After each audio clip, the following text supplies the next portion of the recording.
O que acontece com o teu cérebro e com o teu corpo quando você decide, aos 55 anos de idade, que não basta ter vencido a obesidade? Existe um desafio ainda maior. A biologia humana, ela não se importa com a idade. Ela responde às suas escolhas.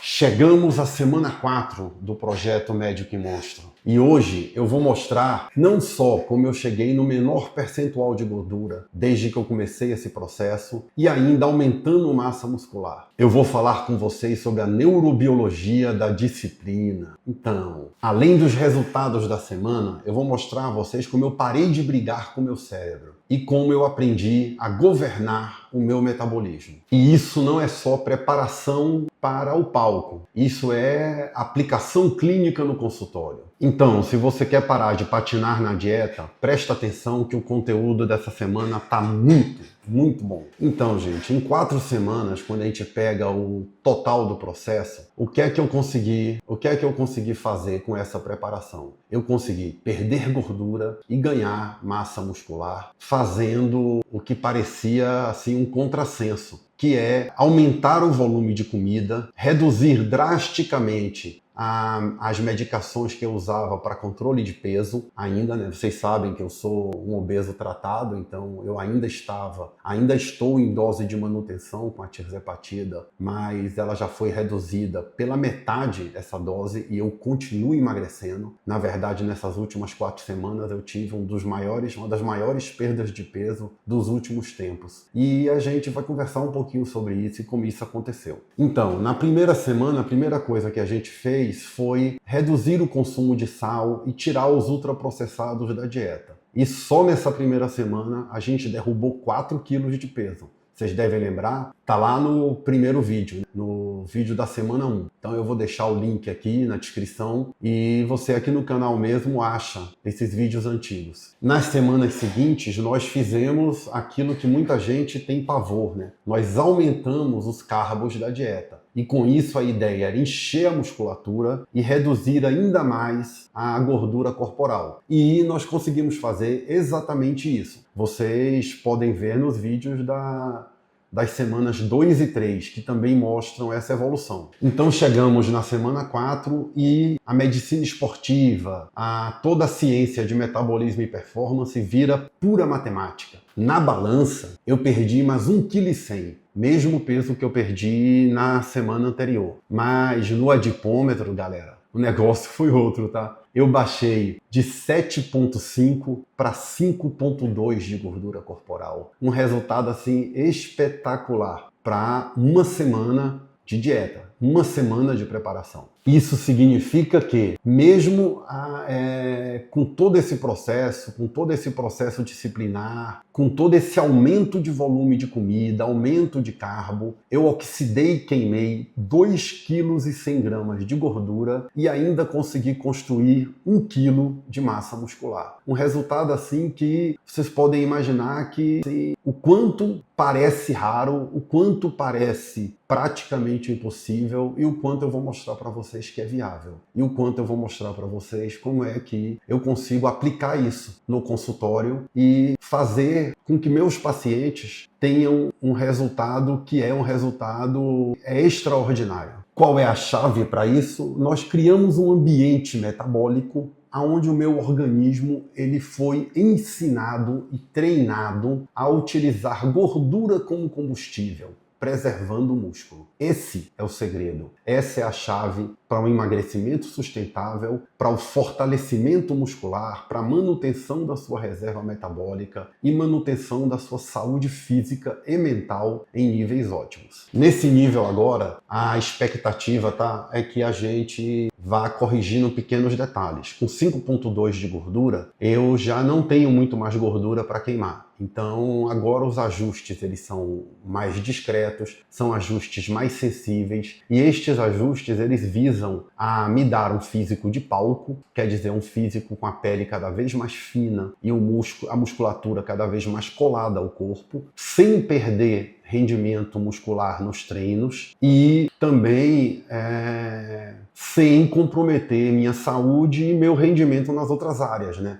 Vocês vão lembrar, eu sou médico, eu tenho uma vida eu não vivo para treinar, o treino ocupa, somando cardio e musculação, 2 horas do meu dia, não é nem 10% do meu dia, né? Os outros 90% do meu dia eu vivo como qualquer um de vocês. Eu como, trabalho, tenho família, durmo, assisto televisão, leio, estudo, tenho meus momentos de lazer e tudo isso precisa ser preservado porque a qualidade de vida não é só ter um físico legal. Qualidade de vida não é só ter um shape saudável. Qualidade de vida é você manter todas as esferas da sua vida equilibradas. E por isso a gente vai fazendo os ajustes agora cada vez mais assim, cada vez mais lapidação, entendeu? Então eu não tenho uma expectativa de que eu vá ter novas reduções de percentual de gordura como eu tive agora. Isso nem seria sustentável, né? Mas existe muita aplicação clínica do que eu tenho vivido até agora e a gente vai conversar um pouco sobre isso com vocês aqui nesse vídeo ainda. O que é que a gente fez na prática de alteração? Eu estou reduzindo a carne vermelha da minha alimentação, tá? Eu estou aumentando a proteína, então na prática, no total, eu estou aumentando em 15%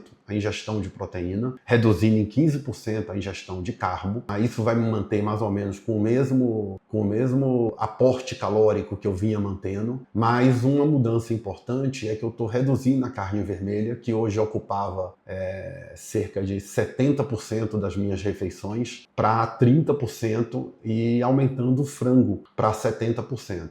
E por quê? Por que essa troca? Essa troca é basicamente porque a proteína de frango, a carne branca, ela é digerida mais rápido. Ela otimiza o processo digestivo. E isso faz com que eu mantenha a minha linha de cintura mais fina, eu tenha menos distensão abdominal, eu passe menos tempo com a comida no estômago e eu consiga deixar a minha silhueta cada vez mais fina, mais estreita, com a pele mais colada no corpo. Esse é o motivo principal da gente estar fazendo esse ajuste, tá? Isso é fisiologia pura, é fisiologia aplicada à nutrologia. Então, assim, e o corte de carboidrato é porque eu precisava aumentar a proteína para preservar a massa muscular. Eu vou lembrar vocês mais uma vez, para quem não está acompanhando os outros vídeos, de que eu estou usando de recurso ergogênico apenas uma terapia de reposição de testosterona com implantes absorvíveis. Eu não estou usando nenhum outro tipo de recurso ergogênico. Então, com esse processo de recomposição corporal, eu cheguei numa fase agora, depois de ter passado 2 semanas aumentando o carbo, em que eu preciso aumentar a proteína para preservação de massa muscular e para preservação de progressão de força nos treinos. E com isso, para que eu não tenha um aumento de aporte calórico e continue mantendo o meu peso na progressão que está aí de estabilização, a gente fez a troca de proteína por carbo na dieta. Esse é o motivo, tá? E assim, essa foi a grande alteração que a gente fez essa semana. Essa semana, gente, eu não consegui fazer treino de poses e também não consegui ir no osteopata. E assim, vida real, né? Eu sou marido, médico, pai de 2 cachorrinhas, tenho uma série de compromissos, as coisas acontecem em casa, a máquina de lavar que quebrou e eu tive que trocar. Então, assim, a gente tem o dia a dia, o cotidiano, a gente tem que levar a nossa vida. Como eu disse ali no começo, eu não vivo do esporte, né? O esporte faz parte da minha vida, mas eu tenho uma rotina como todos vocês têm. Então, muitas vezes a logística, muitas vezes a logística complica a nossa vida. Então, o osteopata eu vou agendar essa semana, já me comprometi com isso e organizei minha agenda. E as poses eu vou utilizar alguns vídeos que foram disponibilizados pelos meus treinadores. E como eu não tenho um torneio para subir no curto prazo, eu por agora vou ensaiar as poses em casa mesmo, tentando ser autodidata e dar uma improvisada nisso, né? A gente não tem como fazer tudo perfeito, mas a gente consegue fazer a melhor coisa que a gente pode com as ferramentas que a gente tem. Essa é a vida real. Então, assim, muitas vezes você está numa situação em que você não consegue fazer aquilo que é perfeito. E aí você dá seu jeito. Cada um de nós tem o seu corre e a gente dá o nosso jeito. Então eu vou ligar o YouTube, vou assistir os vídeos de pose e vou treinar pose em casa desse jeito. Tá? Alta performance também é isso, também é você fazer o melhor possível e buscar excelência com as ferramentas que você tem na mão. Então, bola pra frente, sem reclamar. A gente não reclama, a gente faz o melhor que pode. Quando eu olho no espelho, eu tô visualmente muito mais seco, né? Foram 2 quilos de gordura a menos e isso é visível no espelho, o espelho que é a principal medida. Essa semana foi a semana, curiosamente, né? Ela foi a semana mais restritiva porque eu tinha aumentado o carboidrato 2 semanas seguidas, o que dá um volume de comida maior e tudo. Na terceira semana eu tinha até sentido um pouquinho de vontade de comer doce, de dar uma fugida e acabei me segurando e deu um pouco de trabalho. Mas, curiosamente, nessa última semana, que a gente manteve os carbos, manteve a dieta praticamente normal, foi a semana que foi a semana mais fácil para mim no sentido de adesão. Foi a semana que eu menos senti fome, assim, fome que eu digo de comer o que não devia. Eu não senti vontade de furar a dieta, não me senti tentado a furar a dieta, não tive desejo de doce, não tive vontade de comer nada que não tivesse previsto. Foi a semana em que exercer a disciplina foi a semana mais tranquila para mim. E tem um grande ensino nisso. Isso daí não é por acaso, não é porque eu sou uma pessoa diferente, não é porque eu sou uma pessoa especial, não é porque eu tenho alguma qualidade que me faz muito diferente de qualquer um de vocês. A explicação para isso está na neurobiologia do comportamento alimentar. Doutor, o que é isso? Vamos lá. No consultório, o que eu mais vejo é paciente desistindo nas primeiras semanas da dieta. Por que isso, gente? Porque o nosso cérebro ele está acostumado a picos de dopamina. E quem dispara esses picos de dopamina são alimentos hiperpalatáveis, tá? Não só isso, tá? Outras coisas disparam picos de dopamina, tão ruins quanto alimentos hiperpalatáveis, como drogas, como álcool, como pornografia. Mas vamos falar aqui da parte de nutrição. Então, os alimentos hiperpalatáveis, isto é, industrializados, ultraprocessados, ricos em gordura, ricos em açúcar, eles geram picos de dopamina no cérebro que ativam e distorcem o nosso sistema de recompensa. E isso, assim, quando você trava isso e quando você corta isso fazendo um ajuste alimentar e você faz isso como parte do tratamento da obesidade, o corpo entra como se fosse num modo de abstinência. O corpo pede açúcar, fazer a dieta vira um sofrimento e comer vira uma compulsão. Esta é a grande razão da tirzepatida, por exemplo, o Mounjaro, fazer tanto sucesso no tratamento da obesidade, porque ele regula esse mecanismo dopaminérgico, esse mecanismo de prazer cerebral com a comida. Então é muito comum, inclusive, fazendo um parêntese aqui, né, que o paciente usando tirzepatida, ele reclame, dizendo assim, doutor, eu não estou conseguindo comer, eu sinto nojo da comida. E, na verdade, esse é um efeito esperado e desejado da medicação. A gente tem uma relação com a comida que é uma relação, na média, muito distorcida. A comida, ela é uma fonte primária de prazer para a maioria das pessoas e não deveria ser assim. A comida, ela é primariamente um elemento nutricional. A gente come o que precisa para se sustentar, para se manter saudável. Aí você vai me dizer, doutor, mas assim, a comida é um elemento de agregação. A gente come também para estar com as pessoas que a gente ama, como momentos de celebração, aniversários, jantares e outros momentos assim, verdade. Mas a gente precisa lembrar sempre, gente, que esses momentos de celebração, esses momentos de comunhão, de estar junto com pessoas que a gente gosta, o mais importante nesses momentos são as pessoas e não a comida. Você não vai jantar com a sua esposa e no jantar com a sua esposa a coisa mais importante é a comida. Não, a coisa mais importante é você estar com a sua esposa. Você vai encontrar um amigo ou uma amiga que você não vê há muito tempo, a coisa mais importante não é o restaurante, não é a comida. A coisa mais importante é o encontro, é a relação com aquela pessoa. Mas a gente distorceu isso durante muito tempo e colocou a comida um lugar ao qual ela não pertence. E tratar isso é parte do tratamento da obesidade, é parte de qualquer processo de reeducação alimentar. E eu vou mais longe, é a garantia de que o tratamento é sustentável. E eu estou vivendo isso agora nessa preparação, aonde depois de 4 semanas fazendo uma dieta em que tudo que eu como é pesado e contado, na 4ª semana, aonde eu poderia estar sentindo uma dificuldade maior de me manter, digamos, conectado com esse plano, foi a semana mais fácil.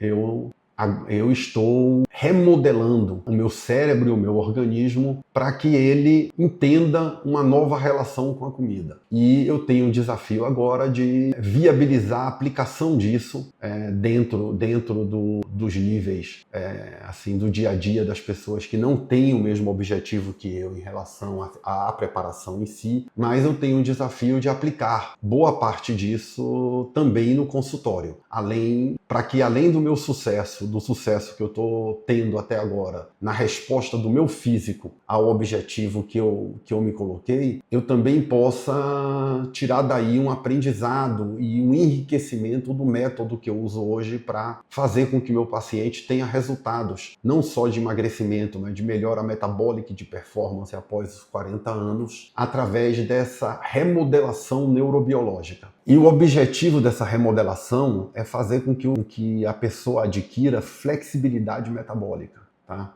Então, assim, com estratégia correta, suporte médico adequado e, obviamente, disciplina e determinação por parte do paciente, porque, assim, você precisa saber aonde você quer chegar, você precisa ter clareza do destino aonde você quer chegar para que o caminho que você vai trilhar faça sentido. Tem um ditado que eu gosto muito que diz assim: para quem não sabe para onde vai, qualquer lugar serve e lugar nenhum presta. Então, se você sabe onde quer chegar em relação àquilo que você quer para a sua saúde e você tem um suporte médico adequado, e é isso que eu dou aos meus pacientes, e a estratégia correta, a gente consegue levar o nosso cérebro a se adaptar, tá? E a gente consegue usar a neuroplasticidade a nosso favor e gerar flexibilidade metabólica e adquirir e conquistar, digamos assim. Não vamos nem chamar de conquistar, eu vou chamar de construir, porque conquistar, você conquista alguma coisa que já está lá. E no caso da flexibilidade metabólica e da neuroplasticidade, você constrói. Então é uma construção que eu me disponho a fazer junto com o meu paciente, e eu me disponho a fazer junto com ele porque eu tenho conseguido fazer em mim. Eu estou validando esse processo todo em mim. E essa validação em mim é que me dá autoridade para que eu possa dizer: eu sei o seu problema, eu sei o que você está passando e eu sei como resolver.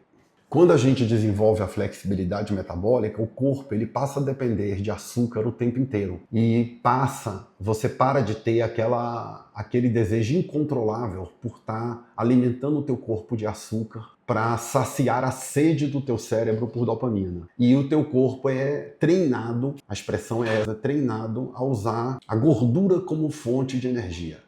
Isso melhora drasticamente tua sensibilidade à insulina e estabiliza o teu sistema dopaminérgico. E aí aquilo que parecia um sacrifício impossível passa a ser um processo que você governa. Você passa a ter o controle sobre o teu metabolismo e não o teu metabolismo controlar você. Isso é fundamental, tá?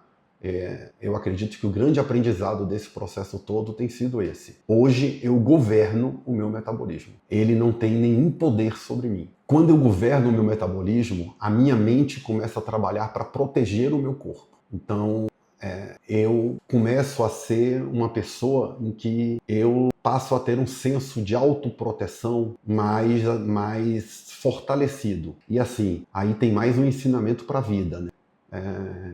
Na hora em que você aprende a se proteger, você está mais preparado para proteger o outro, para proteger a quem você ama, para proteger sua família, para proteger os seus negócios, para proteger o seu propósito de vida. Nesse momento, viver em alta performance passa a ser seu novo padrão. E quem não quer isso? Esse é o desejo de todos nós. Isso é alcançável. Eu não estou falando aqui de um sonho, isso não é discurso de coach motivacional. Isso é neurobiologia, fisiologia aplicadas à vida real. O que eu estou vivendo aqui hoje, gente, em resumo, com 55 anos de idade, é aquilo que eu decidi aplicar na prática, na minha vida pessoal, na minha rotina familiar e, obviamente, também no meu consultório e no cuidado com os meus pacientes. Emagrecimento sustentável, longevidade saudável e viver em alta performance não dependem de vontade cega, dependem de corrigir o ambiente bioquímico aonde você está inserido, de controlar o metabolismo. Agora, vamos lá, se eu, vindo da obesidade, com 55 anos, consegui desenvolver uma técnica para dominar o meu corpo a ponto de estar apto a subir num palco de fisiculturismo aos 55 anos, o que eu posso te dizer é que você também consegue dominar o seu corpo e o seu metabolismo para viver com mais saúde, para viver por mais tempo, com mais autonomia, com uma performance melhor na sua vida familiar, no seu trabalho, nos seus negócios, nos esportes que você pratica. E isso não é só discurso, isso não é só vontade. Existe um método e é este método que a gente está mostrando aqui, que eu estou mostrando para vocês na prática e que aqueles de vocês que entenderem que faz sentido para vocês, eu também mostro no meu consultório. E agora, né, a gente já passou da primeira metade dessa preparação e a novidade que temos é que na próxima semana não vai ser um vídeo de checagem semanal. Na próxima semana, no domingo, a gente vai fazer uma live, tá? Vou estar eu, o Juan, o Bruno, meus 2 treinadores, e a gente vai estar discutindo os números da semana, fazendo uma geral desse processo todo, falando sobre os impactos dessa preparação, os desafios, os aprendizados, tudo numa live preparada com muito carinho para vocês, que vai ser no domingo. A gente ainda vai estar divulgando aqui durante a semana o horário, tudo certinho, se vai ser uma live só do YouTube, ou vamos fazer conjunta no Instagram também. Vai ser a primeira live que eu vou fazer na minha vida, tá, gente? Então, como é a primeira preparação, também vai ser a primeira live. Mas vai ser feita com muito cuidado para a gente tá compartilhando com vocês e interagindo com vocês no meio desse processo. Nós vamos avaliar os números ao vivo, avaliar as fotos ao vivo e tirar as dúvidas de vocês pelo chat. Tá? Essa vai ser a ideia da live do próximo domingo. Se essa jornada tá te inspirando, tá te despertando interesse em cuidar melhor de você, fica aqui com a gente. Se inscreve, dá o like, compartilha esse vídeo com quem você acha que também pode gostar. E eu vou fazer uma outra coisa também. Eu vou deixar nos comentários abertos uma enquete para vocês me dizerem também que temas vocês querem que a gente aborde na live, tá certo? E aí vocês vão respondendo lá, colocando as respostas. Quiser deixar alguma coisa nos comentários também, se eu não tiver colocado na enquete todas as opções, porque a gente tem uma pauta já pré-programada, mas a pauta ainda está aberta e a gente pode inserir alguns assuntos que sejam interessantes para vocês. Mais uma vez, deixa o like, se inscreve no canal, ativa o sininho da notificação para não perder os avisos sobre a live. E me conta uma coisa nos comentários: você tem algum comportamento automático que está sabotando a sua vida hoje? Tem algum comportamento que você queira aprender como dominar? Escreve aí, eu vou ler pessoalmente e vou responder a você. Um abraço e nos vemos domingo.